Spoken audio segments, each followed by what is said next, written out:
ଜଙ୍ଗଲରେ ସୁରେଶ ନାମରେ ଗୋଟିଏ ଲୋକ ମରିକି ପଡ଼ିଥାଏ ଏବଂ ତା ଆଖିରେ ତୀର ବାଜିଥାଏ। ଏ ତୀର କେଉଁଠି ଆସିଲା, କିପରି ଆସିଲା ଓ କିଏ ମାରିଲା ଜାଣିବା ପାଇଁ ହେଲେ ଚାଲନ୍ତୁ ପଛକୁ ଫେରିବା। ସୁରେଶ ଥିଲା ବହୁତ ଖରାପ ସ୍ୱଭାବର ଲୋକ। ସେ ଗାଁର ଝିଅ ଓ ସ୍ତ୍ରୀଲୋକମାନଙ୍କୁ ଖରାପ ନଜରରେ ଦେଖେ ଏବଂ ଖରାପ କଥା ମଧ୍ୟ କୁହେ। ତାର ଏହି ଖରାପ ଆଚରଣ ପାଇଁ ଗାଁ ଲୋକ ତା ଉପରେ ରାଗି ଗୋଟିଏ ସଭାର ଆୟୋଜନ କଲେ ଏବଂ ଯେଉଁଠାରେ ନିଷ୍ପତ୍ତି ନିଆଗଲା ଯେ ଗୋଟେ ବର୍ଷ ସୁରେଶ ବାହାରେ ରହିବ। ଗୋଟେ ବର୍ଷ ନ ପୂରିଲା ପର୍ଯ୍ୟନ୍ତ ସେ ଗାଁକୁ ଆସିପାରିବ ନାହିଁ। ପଞ୍ଚାୟତର କଥାରେ ରାଜି ହୋଇ ସେ ଗାଁ ଛାଡ଼ି ଅନ୍ୟ ଏକ ଜାଗାକୁ ରହିବା ପାଇଁ ଯାଉଥିଲା। ଏତିକି ବେଳେ ତୀର ଆସି ତାର ଆଖିର ବାଜିଲା ଓ ଏଠାରେ ସଞ୍ଜୟ ନାମରେ ଗୋଟିଏ ଶିକାରୀ କହିଲା, ଅରେ ଲାଗୁଛି ଏତେ ଦିନ ପରେ ମୋ ଶବ୍ଦଭେଦୀ ତୀର କାମ କରିଛି ବୋଧେ। ମୁଁ ସକାଳୁ ଶିକାର ଆଶାରେ ବୁଲୁଥିଲି, ହେଲେ ଗୋଟେ ବି ଶିକାର ପାଉନଥିଲି, କିନ୍ତୁ ଏବେ ଗୋଟିଏ ଜାଗାରେ ଖସଖସ ଆବାଜ ଶୁଣି ତୀର ଚଲାଇଦେଲି। ଏବେ ଆଉ ସେ ଖସଖସ ଆବାଜ ଆସୁନି, ମାନେ ଲାଗୁଛି ତୀର ଯାଇ କୌଣସି ଶିକାର ଦେହରେ ବାଜିଲା, ଯାହାଦ୍ୱାରା ସେ ମଲା। ତେଣୁ ଏବେ ମୋତେ ମୋର ଶିକାର ପାଖକୁ ଯିବାକୁ ପଡ଼ିବ। ଏପରି କହି ସେ ତୀର ମାରିଥିବା ଜାଗା ଆଡ଼କୁ ଗଲା ଏବଂ ସେଠାରେ ପହଞ୍ଚି ଦେଖିଲା ସେ ଯାହାକୁ ଶିକାର ବୋଲି ଭାବି ତୀର ମାରିଥିଲା ପ୍ରକୃତରେ ସେ କୌଣସି ଶିକାର ନଥିଲା, ବରଂ ସେ ଗୋଟିଏ ମଣିଷ ଥିଲା ଯିଏକି ଏବେ ମରିଯାଇଛି। ଏ ଦୃଶ୍ୟ ଦେଖି ସଞ୍ଜୟ ବହୁ ଜୋରେ ଡରିଗଲା ଓ କହିଲା, ଆରେ ଇଏ କ'ଣ ହୋଇଗଲା ମୋ ହାତରୁ? ମୁଁ ଏକ ମଣିଷକୁ ମୋର ତୀର ମାଧ୍ୟମରେ ମାରିଦେଲି। ଇଏ ତ ବଡ଼ ଅନ୍ୟାୟ କଥା। ମୋ ହାତରୁ ଗୋଟିଏ ବହୁତ ବଡ଼ ପାପ ହୋଇଗଲା। ମୁଁ ଏବେ ଚାହିଁଲେ ମଧ୍ୟ ମୋର ପାପକୁ କ୍ଷମା କରିପାରିବି ନାହିଁ। ହେ ପ୍ରଭୁ, ଏବେ କ'ଣ ଗୋଟେ କରି ଏ ପାପରୁ ମୁକ୍ତ କର। ଏ ଲୋକ ଯଦି ବଞ୍ଚିଥାନ୍ତା ତାହେଲେ ହୁଏତ ମୁଁ କିଛି ଗୋଟେ କରିଥାନ୍ତି, ହେଲେ ଏ ଲୋକ ମରିଯାଇଛି। ଏବେ ମୁଁ କରିବି ତ କ'ଣ କରିବି? ଆରେ ଯାହା ତ ହେବା କଥା ହେଲାଣି। ଏହା ମୋ ଅଜଣାତରେ ହୋଇଛି। ଆଉ ଯଦି ମୁଁ ଏଠାରେ ରୁହେ ତାହେଲେ ଏ ଲୋକର କିଏ ଗାଁ ବାଲା ହେଉ କିମ୍ବା ନିଜ ଲୋକ ହେଉ ଦେଖିଦେଲେ ବହୁତ ବଡ଼ ଅସୁବିଧା ହୋଇଯିବ। ତେଣୁ ସବୁ ଭଗବାନଙ୍କ ଉପରେ ଛାଡ଼ି ମୋର ଏଠାରୁ ପଳାଇବା ଭଲ ହେବ। ସଞ୍ଜୟ ଏପରି କହି ସେଠାରୁ ପଳାଇଲା ଏବଂ କିଛି ସମୟ ପରେ ରାତି ହୋଇଗଲା ଓ ରାତି ହେବା ପରେ ହଠାତ୍ ସଞ୍ଜୟର ଶରୀର ଆକାଶରେ ଉଡ଼ିବାରେ ଲାଗିଲା ଓ ତାପରେ ହଠାତ୍ ଗୋଟିଏ ଭୂତରେ ପରିଣତ ହୋଇ ବହୁତ ରାଗର ସହ କହିଲା, ଆରେ ଏ ଗାଁ ବାଲା ମୋ ସାଥିରେ ଧୋକା କଲେ। ମୁଁ ମାନୁଛି ମୋର ଭୁଲ ଥାଇପାରେ। ମୋର ଭୁଲ କାରଣରୁ ମୋତେ ତ ଗାଁରୁ ଗୋଟେ ବର୍ଷ ପାଇଁ ବିଦା କରାଗଲା। ମୋର ଭୁଲର ଦଣ୍ଡ ଯଦି ଏଇଆ ଥିଲା ତାହେଲେ ଏପରି ମୋତେ ଲୁଚିକି ତୀର ମାରୁଥିଲେ କାହିଁକି? ଗାଁ ଲୋକଙ୍କର ଏହି ବେଇମାନି ପାଇଁ ମୁଁ ତାଙ୍କୁ ଭଲରେ ପାନେ ଦେବି। ଆଜିଠାରୁ ମୋର ପ୍ରତିଶୋଧ ଆରମ୍ଭ କରିବି। ଯେତେ ପର୍ଯ୍ୟନ୍ତ ପୁରା ଗାଁ ମଶାଣିରେ ପରିଣତ ନ ହୋଇଛି ସେତେ ପର୍ଯ୍ୟନ୍ତ ମୋର ଆତ୍ମାକୁ ଶାନ୍ତି ମିଳିବ ନାହିଁ। ଗାଁ ଲୋକ ଯେପରି ମୋର ଆଖିକୁ ଫୁଟାଇ ମାରିଥିଲେ ଠିକ୍ ସେପରି ମୁଁ ମଧ୍ୟ ସମସ୍ତଙ୍କ ଆଖିକୁ ଫୁଟାଇ ମାରିବି। କାହାକୁ ହେଲେ ବି ଛାଡ଼ିବି ନାହିଁ। ଏପରି ଭୂତ ପ୍ରତିଶୋଧ ପରାୟଣ ହୋଇ ରହିଲା ଏବଂ ତା ପରଦିନ ସକାଳ ହେବା ପରେ ମଧୁ ଓ ଅକ୍ଷୟ ବିଲକୁ ତଳା ରୋଇବାକୁ ଯାଉଥିଲେ। ସେ ଗଲାବେଳେ ଦେଖିଲେ ଟିକେ ପାଗ କଅଁଳିଆ ହୋଇଯାଇଥାଏ। ଏପରି ପାଗକୁ ଦେଖି ଦୁହେଁ ରହିଯାଇ କଥା ହେଲେ, ଆରେ ଅକ୍ଷୟ, ପାଗ ତ କଅଁଳିଆ ଦେଖାଯାଉଛି। ଏପରି ଲାଗୁଛି ସତେ ଯେପରି ବର୍ଷା ହେବ ବୋଧେ। ଯଦି ଆମେ ଏବେ ବିଲକୁ ପଳାଇବା ଓ ବିଲରେ ତଳା ରୋଉଥିବା ବେଳେ ବର୍ଷା ପକାଏ ତାହେଲେ ସେଠି କେଉଁଠି ରହିବା ପାଇଁ ଜାଗା ଜମା ବି ନାହିଁ, ଯାହାଦ୍ୱାରା ଆମେ ଦୁଇ ଜଣ ପୁରା ବର୍ଷା ମାଡ଼ ଖାଇବା। ଏଇ 2 ଦିନ ତଳେ ବର୍ଷା ମାଡ଼ ଖାଇ ମୋତେ ଜୋରେ ଜ୍ୱର ଓ ଥଣ୍ଡା ହୋଇଯାଇଥିଲା। ତେଣୁ ମୁଁ ଏଠାରେ ପାଖାପାଖି ଅଧଘଣ୍ଟେ ଅପେକ୍ଷା କରିବି ଓ ଦେଖିବି ଯଦି ବର୍ଷା ନ ହୁଏ ତାହେଲେ ବିଲକୁ କାମ କରିବାକୁ ଯିବି, ନହେଲେ ଏଠାରୁ ପଳାଇବି। ଆରେ ମଧୁ, ମୋତେ ବି ସେଇଆ ଲାଗୁଛି ରେ। ଏ ପାଗ ଦେଖି ମୋତେ ମଧ୍ୟ ଅନୁଭବ ହେଉଛି ଆଜି ବର୍ଷା ହେବ ବୋଲି। ତେଣୁ ଏଠାରେ କିଛି ସମୟ ଚାଲ ରହିବା ଓ ତାପରେ ବିଲକୁ ଯିବା କି ନାହିଁ ଭାବିବା।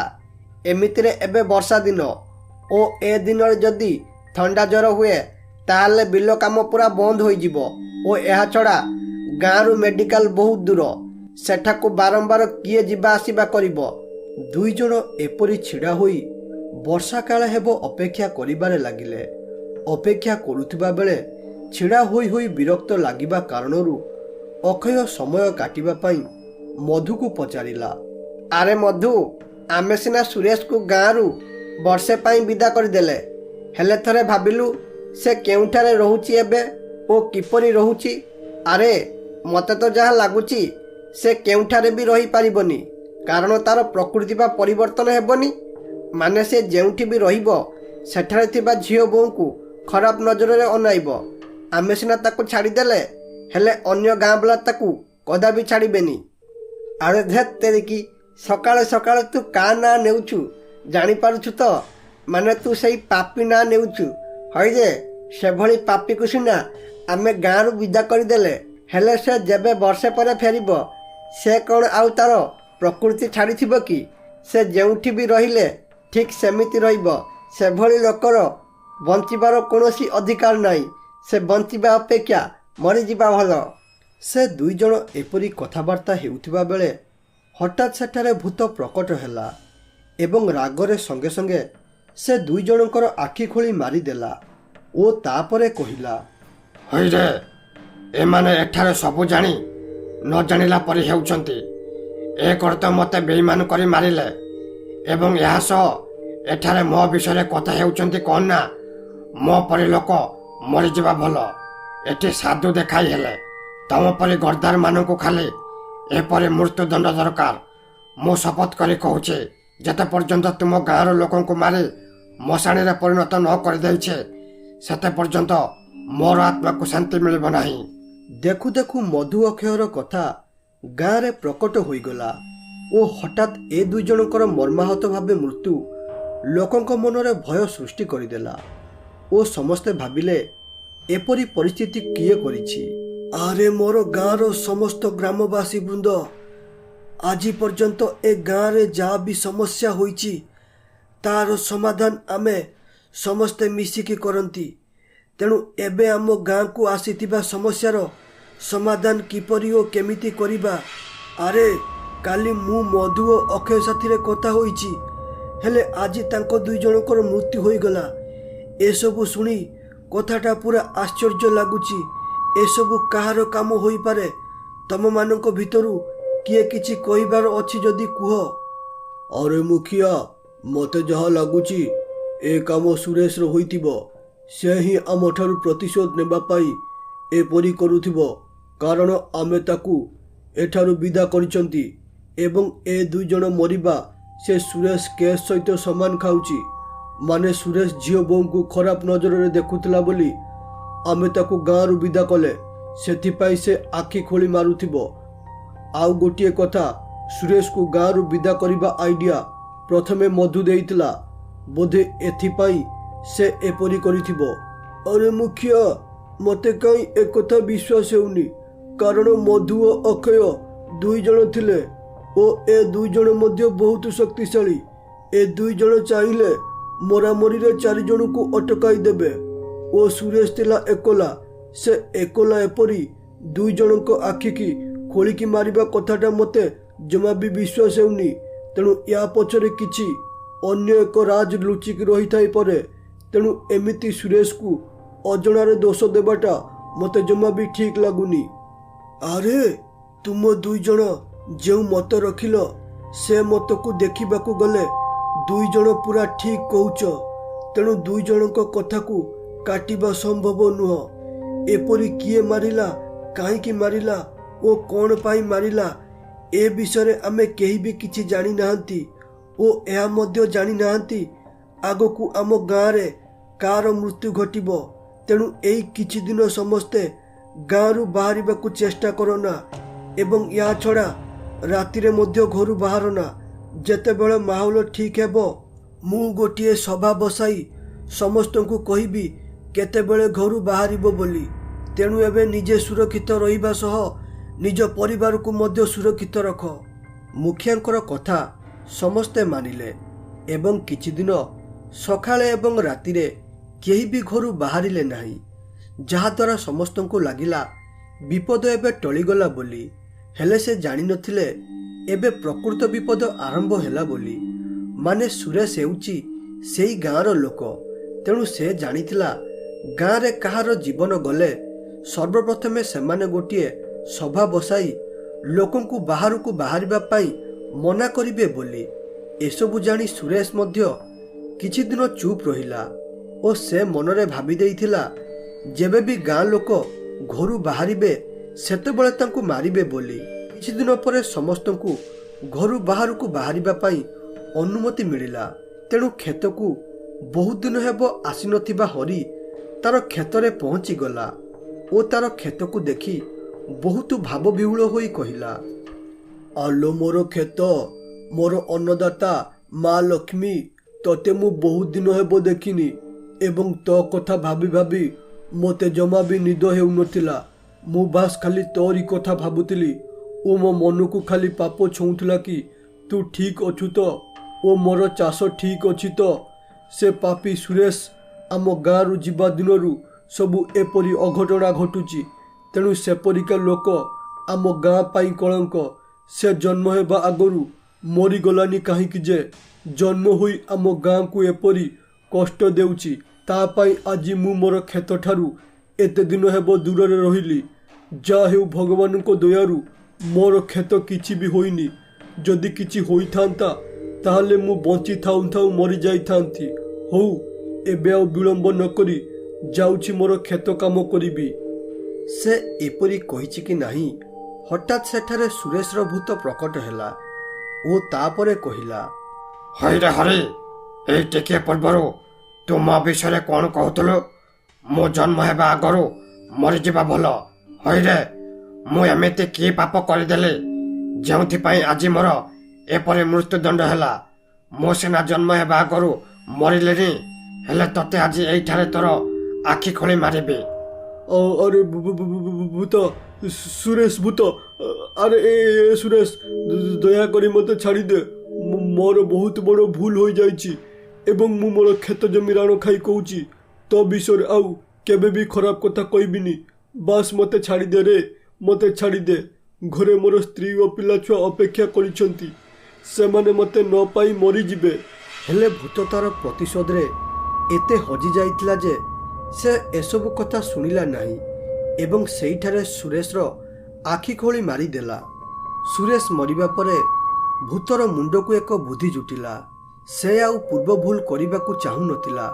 ତେଣୁ ସେ କହିଲା, ଆରେ, ମୁଁ ଯଦି ଏ ହରିକୁ ଏପରି ମାରି ଏଠାରେ ଛାଡ଼ିଦିଏ ତାହେଲେ ଲୋକେ ପୂର୍ବଥର ପରି ସତର୍କ ହୋଇଯିବେ ଏବଂ ଭୟରେ ପୁଣି ଘରେ ଲୁଚିକି ରହିବେ।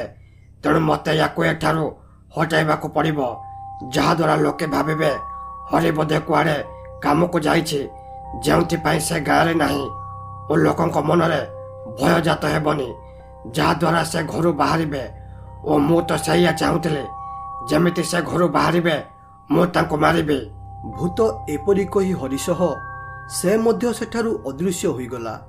ହେଲେ ଭୂତର ଏସବୁ ଦୃଶ୍ୟକୁ ଶିକାରୀ ଗୋଟେ ଜାଗାରେ ଥାଇ ଲୁଚିକି ଦେଖୁଥିଲା। ସେ ଏସବୁ ଦୃଶ୍ୟ ଦେଖି ବୁଝିଗଲା ଯେ ଭୂତ ତାର ମୃତ୍ୟୁର ଦାୟୀ ଏ ଗାଁ ବାଲାଙ୍କୁ ଭାବୁଛି। ତେଣୁ ସେ କହିଲା, ଆରେ ଇଏ କ'ଣ ହୋଇଗଲା? ମୁଁ ଭାବିଥିଲି ସବୁ କିଛି ଠିକ୍ ହୋଇଯିବ ବୋଲି, ହେଲେ ମୁଁ ଜାଣିନଥିଲି ଯେ କଥାଟା ଏତେ ବଡ଼ ହୋଇଯିବ ବୋଲି। ମାନେ ମୁଁ ସେ ଲୋକଙ୍କୁ ମାରିଲି, ହେଲେ ସେ ଲୋକ ଭାବିଲା ତାଙ୍କ ଗାଁ ଲୋକ ତାକୁ ମାରିଲେ ବୋଲି। ତେଣୁ ସେ ଗାଁ ଲୋକଙ୍କ ଠାରୁ ପ୍ରତିଶୋଧ ନେଉଛି। ତେଣୁ ମୋତେ କିଛି ଗୋଟେ କରି ଗାଁ ଲୋକଙ୍କୁ ବଞ୍ଚାଇବାକୁ ପଡ଼ିବ। ଏମିତିରେ ମୋ ହାତରୁ ଗୋଟିଏ ବହୁତ ବଡ଼ ପାପ ହୋଇଯାଇଛି ଏବଂ ମୁଁ ଚାହେଁନା ଗାଁ ଲୋକ ମୋ ପାଇଁ ମରନ୍ତୁ ଏବଂ ସେ ପାପ ମୋ ଉପରେ ପଡ଼ୁ ବୋଲି। ତେଣୁ କିଛି ଗୋଟେ ମୋତେ କରି ଏ ଭୂତର ସାମ୍ନା କରିବାକୁ ପଡ଼ିବ। ଏପରି କହି ସଞ୍ଜୟ ଗୋଟେ ଗୁଣିଆ ପାଖକୁ ଗଲା ଏବଂ ତା ପାଖରେ ପହଞ୍ଚି ସବୁ କଥା ଗୋଟି ଗୋଟି କରି କହିଲା କିପରି ଅଜଣାତାରେ ତାର ପାପ ହୋଇଥିଲା ଏବଂ ସେ ପାପର ପରିଣାମ ଗାଁ ଲୋକ ଭୋଗୁଛନ୍ତି। ତେଣୁ ଏଥିରୁ କିପରି ଭାବେ ଗାଁ ଲୋକଙ୍କୁ ରକ୍ଷା କରାଯାଇପାରିବ। ସଞ୍ଜୟ ଠାରୁ ସବୁ କଥା ଶୁଣିବା ପରେ ଗୁଣିଆ କହିଲା, ଆରେ ପୁଅ, ସେ ଭୂତ ଠାରୁ ବଞ୍ଚିବାର ମାତ୍ର 2ଟି ଉପାୟ ଅଛି। ଗୋଟିଏ ଉପାୟ ହେଲା ତୁ ମୋତେ ସେ ଭୂତ ପାଖକୁ ନେଇ ଚାଲ ମୁଁ ମୋର ଶକ୍ତି ମାଧ୍ୟମରେ ସେ ଭୂତକୁ ମାରିଦେବି। ଓ ଦ୍ୱିତୀୟ ଉପାୟ ବହୁତ କଷ୍ଟ ଏବଂ ଏଥିରେ ତୁମର ଜୀବନ ମଧ୍ୟ ଯାଇପାରେ। ସେଇଟା ହେଲା ତୁମେ ସେ ଭୂତ ପାଖକୁ ଯାଇ ତାକୁ ସବୁ କଥା କହିବ କି କିପରି ସେ ମରିଥିଲା ଓ କିପରି ତୁମେ ତାକୁ ଅଜଣାତରେ ମାରିଥିଲ। ଏସବୁ କଥା ଶୁଣିବା ପରେ ହୁଏତ ଗାଁ ଲୋକ ବଞ୍ଚି ଯାଇପାରନ୍ତି, ହେଲେ ସେ ତୁମକୁ ମାରି ଦେଇପାରେ। ତମେ ଯଦି ତୁମର ବୁଦ୍ଧି ଖର୍ଚ୍ଚ କରି ତାକୁ ବୁଝାଇ ପାରିବ ତାହେଲେ ହୁଏତ ସେ ଭୂତ ତୁମର କିଛି ନ କରିପାରେ। ଏବେ ତମ ହାତରେ କଥା, ତମେ କ'ଣ କରିବାକୁ ଚାହୁଁଛ କୁହ। ଏହା ଶୁଣି ସଞ୍ଜୟ ଟିକେ ଭାବନାରେ ପଡ଼ିଗଲା ଓ ତାପରେ କହିଲା, ଅରେ ବାବା, ମୁଁ ଦ୍ୱିତୀୟଟା କରିବି। ମୁଁ ଜାଣିଛି ଏଥିରେ ମୋର ଜୀବନ ଯାଇପାରେ, ହେଲେ ମୁଁ କରିବି, କାରଣ ଯେଉଁ ପାପ ମୋ ଦ୍ୱାରା ହୋଇଛି ମୁଁ ଚାହୁଁଛି ସେଥିରୁ ମୁକ୍ତ ହେବା ପାଇଁ। ଯଦି ମୁଁ ମରିବା ଦ୍ୱାରା ଗାଁ ଲୋକ ବଞ୍ଚି ଯାଉଛନ୍ତି ତାହେଲେ ମୋ ମରିବାଟା ବ୍ୟର୍ଥ ଯିବନି। ଓ ଏହା ଛଡ଼ା ଭୁଲ ମୁଁ କରିଛି ମାନେ ଏହାର ଶାସ୍ତି ମୋତେ ମିଳିବା ଦରକାର। ତେଣୁ ସେ ଭୂତ ସାଥିରେ ମୁଁ ହିଁ ଲଢ଼ିବି ଓ ତାକୁ ବୁଝାଇବାକୁ ଚେଷ୍ଟା କରିବି। ଆରେ ପୁଅ, ତୁ ଯଦି ମନରେ ଏଇଆ କରିବି ବୋଲି ଭାବି ଦେଇଛୁ ତାହେଲେ ଏଥିରେ ମୁଁ ଆଉ ତତେ ଅଟକାଇବି ନାହିଁ। ବାସ୍ ଯାହା ବି କରିବା କଥା ଦେଖି ଚାହିଁ କରିବୁ। ଆଉ ମନେ ରଖ, ଯେମିତି ତୁ ସେଠାରୁ ବଞ୍ଚିକି ଆସିବା ପାଇଁ ଚେଷ୍ଟା କରିବୁ। ଏଥିରେ ହୁଏତ ମୁଁ ତୋର କିଛି ସାହାଯ୍ୟ ନ କରିପାରେ, ହେଲେ ବାସ୍ ଖାଲି ତତେ ଆଶୀର୍ବାଦ କରୁଛି, ତୁ ତୋର କାର୍ଯ୍ୟରେ ସଫଳ ହୋଇ ଫେରିବୁ। ଏହା ଶୁଣି ସଞ୍ଜୟ ସେଠାରୁ ପଳାଇ ଆସିଲା ସେଇ ଜାଗାକୁ ଯେଉଁ ଜାଗାରେ ସେ ସୁରେଶକୁ ମାରିଥିଲା ଏବଂ ସେଠାରେ ପହଞ୍ଚିବା ପରେ ଦୁଃଖର ସହ କହିଲା, ଆରେ ସୁରେଶ ଭାଇ, କେଉଁଠି ଅଛ? ଶୀଘ୍ର ଏଠାକୁ ଆସ। ତମକୁ ଗାଁ ବାଲା ନୁହଁ ବରଂ ମୁଁ ମାରିଥିଲି। ମୋ ଭୁଲ ଯୋଗୁଁ ଗାଁ ବାଲାଙ୍କୁ ତୁମେ ମାରୁଛ, ତେଣୁ ଦୟାକରି ମୋତେ ଦେଖା ଦିଅ। ମୁଁ ସବୁ କଥା ତୁମକୁ ଗୋଟି ଗୋଟି କରି କହିବି କି କିପରି ମୋ ଦ୍ୱାରା ଭୁଲ ହୋଇଥିଲା, ଯେଉଁଥିପାଇଁ ତୁମର ମୃତ୍ୟୁ ଘଟିଲା। ଯଦି ପାରୁଛ ତୁମେ ମୋତେ ମାରିଦିଅ, ହେଲେ ଗାଁ ବାଲାଙ୍କୁ ଛାଡ଼ିଦିଅ। ଏହା ଶୁଣିବା ପରେ ସେଠାରେ ସୁରେଶର ଆତ୍ମା ପ୍ରକଟ ହେଲା। ଏହା ଦେଖି ଶିକାରୀ ସବୁ କଥା ପ୍ରଥମରୁ ଗୋଟି ଗୋଟି କରି କହିଲା କି କିପରି ତାର ତୀର ଦ୍ୱାରା ସେ ମରିଥିଲା ଓ ଯାହାର ପରିଣାମ ଗାଁ ଲୋକ ତାଙ୍କ ମୃତ୍ୟୁ ମାଧ୍ୟମରେ ଶୁଝୁଛନ୍ତି। ଏହା ଶୁଣିବା ମାତ୍ରେ ସୁରେଶର ମନ ସଙ୍ଗେ ସଙ୍ଗେ ପରିବର୍ତ୍ତନ ହୋଇଗଲା, କାରଣ ସେ ଭୁଲ ବୁଝି ଗାଁ ଲୋକଙ୍କୁ ମାରୁଥିଲା। ଏଇ ଗୋଟିଏ ସାମାନ୍ୟ ବୁଝାମଣା ପାଇଁ ସେ ଗୋଟିଏ ଖୁନିର ପରିଣତ ହୋଇଗଲା ଓ ତାଙ୍କ ଗାଁର ନିରୀହ ଲୋକଙ୍କୁ ମାରିଲା। ଏସବୁ ଜାଣି ସେ କହିଲା, अरे भाई, ମୋ ଦ୍ୱାରା ବହୁତ ବଡ଼ ଭୁଲ ହୋଇଗଲା। ମୁଁ ଅଜାଣତାରେ ଓ ଭୁଲ ବୁଝାମଣା ପାଇଁ ମୋ ନିଜ ଗାଁ ଲୋକଙ୍କୁ ମାରିଲେ। ମୁଁ ଚାହିଁଲେ ମଧ୍ୟ ନିଜକୁ ଏଥିପାଇଁ କେବେ ବି କ୍ଷମା କରିପାରିବି ନାହିଁ। ମୁଁ ଖରାପ ମଣିଷଟେ ହୋଇପାରେ ସତ, ହେଲେ କେବେ ଗୋଟିଏ ଖୁନି ନଥିଲି। କିନ୍ତୁ ଆଜି ମୁଁ ସମ୍ପୂର୍ଣ୍ଣ ଖୁନିରେ ପରିଣତ ହୋଇଗଲି। ତେଣୁ ମୋର ଆତ୍ମାକୁ କେବେ ବି ଶାନ୍ତି ମିଳିବ ନାହିଁ। ଏପରି ପରିସ୍ଥିତିରେ ମୁଁ ମୋର ଆତ୍ମାକୁ ନଷ୍ଟ କରିଦେବି। ରମେଶ ଏପରି କହି ନିଜର ଆତ୍ମାକୁ ନଷ୍ଟ କରିଦେଲା।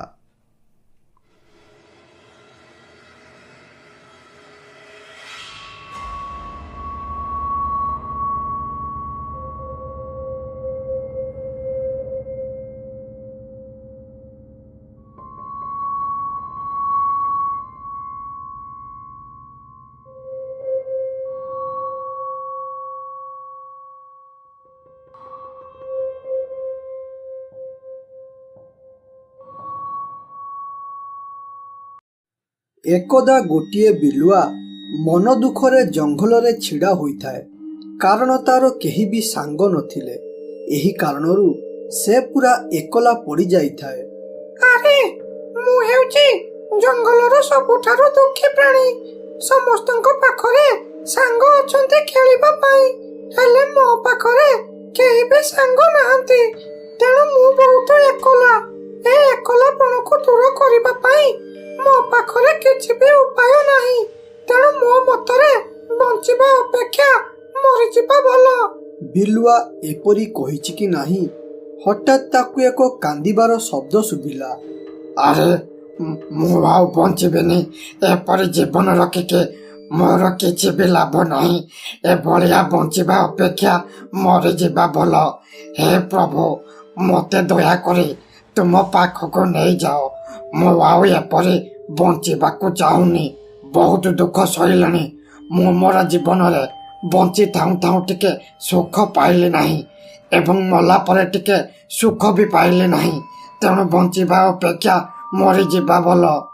ଏସବୁ ବିଲୁଆ ଶୁଣି ଟିକିଏ ଆଶ୍ଚର୍ଯ୍ୟ ହୋଇଗଲା। ଆରେ ଏ ସୁନସାନ ଜଙ୍ଗଲ ଭିତରେ କିଏ ଏପରି ପାଟି କରି କାନ୍ଦୁଛି ଆଉ କହୁଛି କଣ ନା ମରିଯିବ ବୋଲି? ସିଏ ଆଉ କିଛି ଅସୁବିଧାରେ ପଡ଼ିନି ତ? ଯଦି ଅସୁବିଧାରେ ପଡ଼ିଥିବ ତାହେଲେ ତାକୁ ବଞ୍ଚାଇବା ହେଉଛି ମୋର କର୍ତ୍ତବ୍ୟ। ତେଣୁ ମୁଁ ଯାଉଛି ତାର ସାହାଯ୍ୟ କରିବି ଏବଂ ତାଙ୍କୁ ବଞ୍ଚାଇ ଦେବି। ଏପରି କହି ବିଲୁଆ ଆବାଜ ଆସୁଥିବା ଜାଗା ଆଡ଼କୁ ଗଲା ଏବଂ କିଛି ବାଟ ଚାଲିବା ପରେ ଦେଖିଲା କିଛି ଦୂରରେ ଏକ ଡାହାଣୀ ବସି କାନ୍ଦୁଥାଏ। ଏହା ଦେଖି ବିଲୁଆ ରହିଗଲା ଓ କହିଲା, ଆରେ ଇଏ ତ ଗୋଟିଏ ଡାହାଣୀ। ଯଦି ମୁଁ ଏବେ ତା ପାଖକୁ ଯାଇଥାନ୍ତି ତାହେଲେ ସେ ମତେ ଏବେ ମାରି ଦେଇଥାନ୍ତା। ମୋ ବେଳ ଭଲ ଥିବାରୁ ମୁଁ ବଞ୍ଚିଗଲି। ହେଲେ ଏବେ ସେ ମତେ ଦେଖିବା ପୂର୍ବରୁ ମତେ ଏଠାରୁ ଯିବାକୁ ପଡ଼ିବ, ନହେଲେ ଆଜି ମରିବାଟା ମୋର ଫାଇନାଲ ହୋଇଯିବ। ବିଲୁଆ ଏପରି କହି ଯିବାକୁ ବାହାରୁଥିବା ବେଳେ ହଠାତ୍ ତାର ମନ ପରିବର୍ତ୍ତନ ହୋଇଗଲା। ତେଣୁ ସେ କହିଲା, ଆରେ ଯଦି ଏ ଡାହାଣୀ କାହାକୁ ମାରିଥାନ୍ତା କିମ୍ବା ଶିକାର କରିବାର ଥାନ୍ତା ତାହେଲେ ସେ ଯାଇ ତାର ଶକ୍ତି ମାଧ୍ୟମରେ ସମସ୍ତଙ୍କୁ ମାରି ପକାନ୍ତା। ହେଲେ ଇଏ ଏଠାରେ ବସି କାନ୍ଦୁଛି ମାନେ ନିଶ୍ଚିତ ୟାର ଗୋଟେ ଅସୁବିଧା ହୋଇଛି। ୟାକୁ ଦେଖି ଲାଗୁନି ଇଏ କାହାକୁ ମାରିବା ପାଇଁ ଏଠାରେ ବସିଥିବ। ତେଣୁ ମତେ ଥରେ ତା ପାଖକୁ ଯାଇ ତା ସାଥିରେ କଥା ହେବାକୁ ପଡ଼ିବ। ଯଦି ମୁଁ ତାର ସମସ୍ୟାକୁ ସମାଧାନ କରିପାରେ ତାହେଲେ ବିଚରା ଡାହାଣୀଟି ଖୁସିରେ ଖୁସିରେ ଏଠାରୁ ପଳାଇବ। ଓ ଏମିତିରେ ମୋର କେହି ବି ସାଙ୍ଗ ନାହାନ୍ତି, ଇଏ ମୋର ଗୋଟିଏ ସାଙ୍ଗ ହୋଇଯିବ। ଏପରି କହି ବିଲୁଆ ସାହସ କରି ଡାହାଣୀ ପାଖକୁ ଗଲା ଏବଂ ସେଠାରେ ପହଞ୍ଚିବା ପରେ ବିଲୁଆ କହିଲା, ଓଇରେ ଡାହାଣୀ, ତୁ ଏପରି ଏ ଘଞ୍ଚ ଜଙ୍ଗଲ ଭିତରେ ବସିକି କାନ୍ଦୁଛୁ କାହିଁକି? କଣ ତୋର କେହି ପିଲା ହଜି ଯାଇଛନ୍ତି ନା ତୋର କିଛି ଅସୁବିଧା ହୋଇଛି? ଯଦି ତୋର ସେପରି କିଛି ହୋଇଥାଏ ତାହେଲେ ତୁ ନ ଡରି ମନ ଖୋଲିକି ସବୁ କଥା ଗୋଟି ଗୋଟି କରି ମୋ ପାଖରେ କହିପାରୁ। ଯଦି ମୁଁ ପାରିବି ତୋ ସମସ୍ୟାର ସମାଧାନ କରିଦେବି। ଆରେ ମୁଁ କଣ କହିବି ମୋ ଦୁଃଖ କଥା? ତୋ ପାଖରେ ମୋ ଦୁଃଖ କହିବା ପାଇଁ ମୋର ଜମା ବି ଧୈର୍ଯ୍ୟ ନାହିଁ। ଏ ଦୁଃଖକୁ ମୁଁ ଆଉ ସହିପାରୁନି। ଏପରି ପରିସ୍ଥିତିରେ ମତେ ମରିଯିବାକୁ ଇଚ୍ଛା ହେଉଛି। କାଲି ସକାଳେ ମୋର ଓ ମୋ ସ୍ୱାମୀର ବୁଲିବା ପାଇଁ ଏ ଜଙ୍ଗଲକୁ ଆସିଥିଲୁ। ଆରେ ଧନ୍ୟବାଦ ସ୍ୱାମୀ, ମତେ ଏଠାକୁ ବୁଲାଇବାକୁ ଆଣିଥିବାରୁ। ମୁଁ ଘରେ ବସି ବହୁତ ବିରକ୍ତି ହେଉଥିଲି ଓ ଏହା ସହ ବହୁତ ଦିନ ହେବ ମୁଁ କୁଆଡ଼େ ମଧ୍ୟ ବୁଲିବାକୁ ଯାଇନଥିଲି। ତେଣୁ ମୋ ମନ କହୁଥିଲା କୁଆଡ଼େ ଗୋଟେ ବୁଲିବା ପାଇଁ। ଯାହା ହେଉ ତୁମେ ମୋର ମନ କଥା ବୁଝିପାରି ମତେ ଏଠାକୁ ବୁଲାଇବାକୁ ଆଣିଲ। ତେଣୁ ତୁମକୁ ଯେତେ ଧନ୍ୟବାଦ ଦେଲେ ମଧ୍ୟ କମ୍ ପଡ଼ିବ। ସ୍ୱାମୀ, ତମେ ମୋର ମନ ଖୁସି କରିଛ ମାନେ ଦେଖିବ ମୁଁ ମଧ୍ୟ ତୁମ ମନ ଖୁସି କରିଦେବି। ଆରେ ପ୍ରିୟତମା, ତମେ ପରା ମୋ ସ୍ତ୍ରୀ। ତମେ ସର୍ବଦା ମୋ ସୁଖ ଦୁଃଖରେ ଛିଡ଼ା ହୁଅ ଏବଂ ମୋ ଦୁଃଖ ଓ ସୁଖ ସମୟରେ ହାତକୁ ହାତ ମିଳାଇ ଚାଲିଛ। ଯଦି ତମ ପାଇଁ ଏଇ ସାମାନ୍ୟ କାମ ନ କରିପାରିବି ତାହେଲେ ଆଉ କ'ଣ କରିବି? ମୁଁ ମଧ୍ୟ କେବେଠାରୁ ଭାବିଲିଣି ତୁମକୁ ବୁଲେଇବାକୁ, ହେଲେ ମୋର ଅନେକ କାମ ରହୁଥିବାରୁ ମୁଁ ତୁମକୁ ବୁଲେଇବାକୁ ନେଇପାରୁନଥିଲି। ହେଲେ ଆଜି ସେଦିନ ଆସିଗଲା ତୁମକୁ ବୁଲାଇବା ପାଇଁ। ହଉ ଧନ, ତମେ ଆଉ ବେଶୀ କଥା ନ ଭାବି ଏବେ ଚାଲ ଜଙ୍ଗଲରେ ମନ ଦେଇ ବୁଲିବା ଓ ତାପରେ ଦେଖିକି କ'ଣ ଗୋଟିଏ ଖାଇ ଏଠାରୁ ଅନ୍ୟ ଏକ ଜାଗାକୁ ବୁଲିବା ପାଇଁ ଯିବା। ଆମେ ବୁଲିବାକୁ ଆସିଛନ୍ତି ମାନେ ପାଖାପାଖି 5ରୁ 6 ଦିନ ବୁଲିବା। ଆରେ କ'ଣ କହୁଛ ସ୍ୱାମୀ? 5 ଦିନ ବୁଲିବା? ଏକଥା ଭାବିଲା ବେଳକୁ ମତେ ବହୁତ ଖୁସି ଲାଗୁଛି। ମୁଁ ତ ଭାବିଥିଲି ଖାଲି ଆଜି ବୁଲିବା ବୋଲି, ହେଲେ ତୁମେ ମତେ 5 ଦିନ କଥା କହି ସରପ୍ରାଇଜ କରିଦେଲ। ହଉ ସ୍ୱାମୀ, ଆଉ ବିଳମ୍ବ ନ କରି ଚାଲ ଶୀଘ୍ର କୁଆଡ଼େ ବୁଲିବା। ଡାହାଣୀ ଏପରି କହିବା ପରେ 2 ଜଣ ବୁଲିବାରେ ଲାଗିଲେ ଦୁଇ ଜଣ ବୁଲି ବୁଲି ଖରା ଯୋଗୁଁ ଭୂତର ମୁଣ୍ଡ ଟିକେ ବୁଲାଇଲା। ତେଣୁ ସେ ଯାଇ ଗୋଟିଏ ଜାଗାରେ ବିଶ୍ରାମ କରି କହିଲା, ଆରେ ପ୍ରିୟତମା, ଖରାରେ ବୁଲି ବୁଲି ମୋ ମୁଣ୍ଡ ଜୋରେ ବୁଲାଇଲାଣି। ମୁଣ୍ଡ ବୁଲାଇବା କାରଣରୁ ମୁଁ ଆଉ ଆଗକୁ ବଢ଼ି ପାରୁନି। ତେଣୁ ତମେ ଟିକେ ଯାଇ କେଉଁଠି ପାଣି ନେଇ ଆସ। ମୁଁ ପାଣି ପିଇବା ପରେ ଯାଇ ମୋ ଦେହରେ ଶକ୍ତି ଆସିବ ଓ ତାପରେ ଆମେ ବୁଲିବା ପାଇଁ ଯିବା। ଆରେ ସ୍ୱାମୀ, ତମେ ବାସ୍ ଏଠାରେ ଆରାମ ନେଇ ଜୋରେ ଜୋରେ ନିଶ୍ୱାସ ନିଅ ଓ ଯଦି ବେଶୀ ମୁଣ୍ଡ ବୁଲାଏ ଟିକେ ଶୋଇପଡ଼ିବ ଓ ମୁଁ ପାଣି ଖୋଜି ଖୋଜି ଆଣିବା ଟିକେ ବିଳମ୍ବ ହେବ, କାରଣ ଏ ଜଙ୍ଗଲରେ ମୁଁ ନୂଆ। ପାଣି ଖୋଜିକି ଆଣିବା ମୋ ପାଇଁ ଟିକେ କଷ୍ଟ ହେବ। ତେଣୁ ମୁଁ ଆସିବା ପର୍ଯ୍ୟନ୍ତ ଧୈର୍ଯ୍ୟ ଧରି ଏଠାରେ ବସ। ଆଉ ଗୋଟିଏ କଥା, ମୁଁ ଯେତେ ପର୍ଯ୍ୟନ୍ତ ପାଣି ନ ନେଇ ଆସିଛି ସେତେ ପର୍ଯ୍ୟନ୍ତ କୁଆଡ଼େ ଯିବନି। ବାସ୍ ଏଠାରେ ଖାଲି ବସିକି ରହିବ। ଡାହାଣୀ ଏପରି କହି ସେଠାରୁ ପଳାଇଲା ଓ ଏ ପାଖରେ ରାଜୁ ନାମରେ ଗୋଟିଏ ଲୋକ ଗୁଣି ବିଦ୍ୟା ଶିଖିବା ପାଇଁ ଗୋଟିଏ ବାବା ପାଖରେ କଥା ହେଉଥାଏ। ଆରେ ବାବା, ତମେ ତ ତ୍ରିକାଳଦର୍ଶୀ, ତମେ ତ ସବୁ କିଛି ଜାଣିପାରୁଛ ଓ ତମ ପାଖରେ ଏତେ ଶକ୍ତି ଅଛି ଯେ ତମେ ସେଥିରେ ଲୋକଙ୍କର ଭବିଷ୍ୟତ ଦେଖିବା ସହ ମଲା ଲୋକଙ୍କୁ ବଞ୍ଚାଇ ପାରିବ। ଆରେ ବାବା, ତମେ ଏପରି ବିଦ୍ୟା କିପରି ଶିଖିଲ ଓ ଏସବୁ ଶିଖିବା ପାଇଁ କେତେ ଦିନ ସମୟ ଲାଗିଲା? ବାବା, ମୁଁ ଏସବୁ ପଚାରିବାର କାରଣ ହେଉଛି ମୁଁ ମଧ୍ୟ ଏହି ବିଦ୍ୟା ଶିଖିବାକୁ ଚାହୁଁଛି। ଆରେ ପୁଅ, ଏସବୁ ଶିଖିବା କାଠିକର ପାଠ। ଏସବୁ ଶିଖିବା ଅପେକ୍ଷା ନ ଶିଖିବା ଭଲ।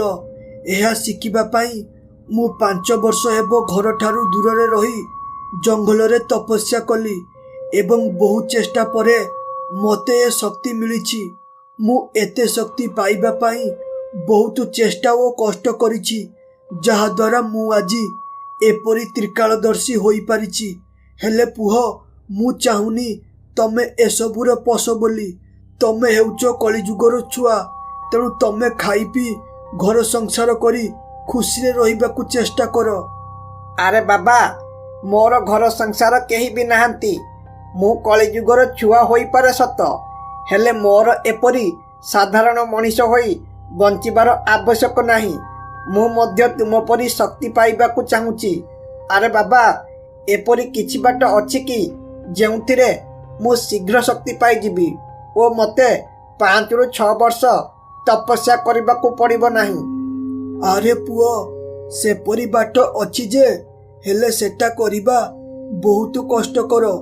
ଆଉ ଗୋଟିଏ କଥା, ଅଳ୍ପ ଦିନ ଭିତରେ ଯଦି ତୁ ଶକ୍ତି ପାଉ ତାହେଲେ ତୋ ଉପରେ କେବେ ବି ଦେବତା ସନ୍ତୁଷ୍ଟ ହେବେନି ଓ ତୋ ପାଖରେ ଅର୍ଜିତ ଶକ୍ତି ପାଇଁ ତୁ ମଲା ପରେ ନର୍କ ଭୋଗିବୁ। ଓ ସେ ଶକ୍ତି ପାଇବାର ଉପାୟ ହେଉଛି ତୋତେ ଗୋଟିଏ ଭୂତର ମୁଣ୍ଡ ଏବଂ ଗୋଟିଏ ଡାହାଣୀର ମୁଣ୍ଡକୁ ଆଣି ପୂର୍ଣ୍ଣିମା ରାତିରେ ଯଜ୍ଞରେ ଆହୁତି ଦେଲା ପରେ ଯାଇ ମୁଁ ଏତେ ଦିନ ହେବ ଯେଉଁ ଶକ୍ତି ଅର୍ଜିତ କରିଛି ତୁ ମଧ୍ୟ ସେହି ଶକ୍ତି ଅର୍ଜିତ କରିପାରିବୁ। ହେଲେ ମନେ ରଖ, ଏଥିରେ ତୋର ଜୀବନ ଯାଇପାରେ। ଏତିକି ଶୁଣିବା ମାତ୍ରେ ରାଜୁ ଆଉ କିଛି ବି ନ ବୁଝି ନ ଶୁଣି ସିଧା ସେଠାରୁ ପଳାଇ ଆସିଲା ଜଙ୍ଗଲକୁ ଭୂତ ଓ ଡାହାଣୀକୁ ଖୋଜିବାକୁ। ସେ ଜଙ୍ଗଲରେ ଖୋଜୁଥିବା ବେଳେ ହଠାତ୍ ତାର ନଜର ପଡ଼ିଲା ଭୂତ ଉପରେ। ସେ ଦେଖିଲା ଭୂତଟା ବସିଥାଏ। ଏହା ଦେଖି ରାଜୁ ବହୁତ ଖୁସି ହୋଇ କହିଲା, ଆରେ ବାଃ, ଲାଗୁଛି ମୋତେ ବହୁତ ସହଜରେ ଶକ୍ତି ମିଳିଯିବ। ବୋଧେ ମୋ ଭାଗ୍ୟରେ ସହଜରେ ଶକ୍ତି ମିଳିବା ଲେଖା ହୋଇଛି, କାରଣ ମୁଁ ବେଶୀ ଖୋଜାଖୋଜି ନ କରି ଶୀଘ୍ର ଗୋଟିଏ ଭୂତ ପାଇଗଲି। ଯାଉଛି ଏଇ ଭୂତର ମୁଣ୍ଡକୁ ଆଗେ ନେଇକି ଯିବି ଓ ତାପରେ ବାସ୍ ଖାଲି ଆଉ ଗୋଟିଏ ଡାହାଣୀର ମୁଣ୍ଡ ପରେ ମୁଁ ତ୍ରିକାଳଦର୍ଶୀ ହୋଇଯିବି ଓ ତାପରେ ଏ ମାନବ ସମାଜରେ ରାଜ କରିବି ରାଜ। ସେ ବାବା ଭାବୁଥିଲା ମୁଁ ଏ ଶକ୍ତି ପାଇ ମୋର ଭଲ କାମରେ ଲଗାଇବି ବୋଧେ, ହେଲେ ସେ ଜାଣିନି ମୁଁ ଶୈତାନ ହେବାକୁ ଏ ଶକ୍ତି ନେଉଛି। ରାଜୁ ଏପରି କହି ଖୁସି ହେଲା ଓ ଏ ପାଖରେ ଡାହାଣୀ ପାଣି ନ ପାଇ ତାର ସ୍ୱାମୀ ପାଖକୁ ଆସି ଦେଖେ ତ ତାର ସ୍ୱାମୀ ମୁଣ୍ଡ ନଥାଏ ଓ ତାର ସ୍ୱାମୀ ମରିକି ପଡ଼ିଥାଏ। ଆରେ ଏ ବିଲୁ, ଏବେ ତୁ କହ, ମୁଁ କାନ୍ଦିବି ନା କାନ୍ଦିବିନି? ମୋ ସ୍ୱାମୀର ମୋର କେତେ ଖୁସି ହୋଇ ଏଠାକୁ ଆସିଥିଲୁ ବୁଲିବାକୁ, ହେଲେ କିଏ ମୋ ସ୍ୱାମୀର ଜୀବନ ନେଇଗଲା। ଅଥଚ ମୁଁ ଜାଣିପାରିଲି ନାହିଁ। ଯଦି ମୁଁ ଜାଣିପାରିଥାନ୍ତି ମୋ ସ୍ୱାମୀକୁ କିଏ ମାରିଲା ବୋଲି, ତାହେଲେ ମୁଁ ମୋ ସ୍ୱାମୀ ମୃତ୍ୟୁର ପ୍ରତିଶୋଧ ନେଇପାରିଥାନ୍ତି।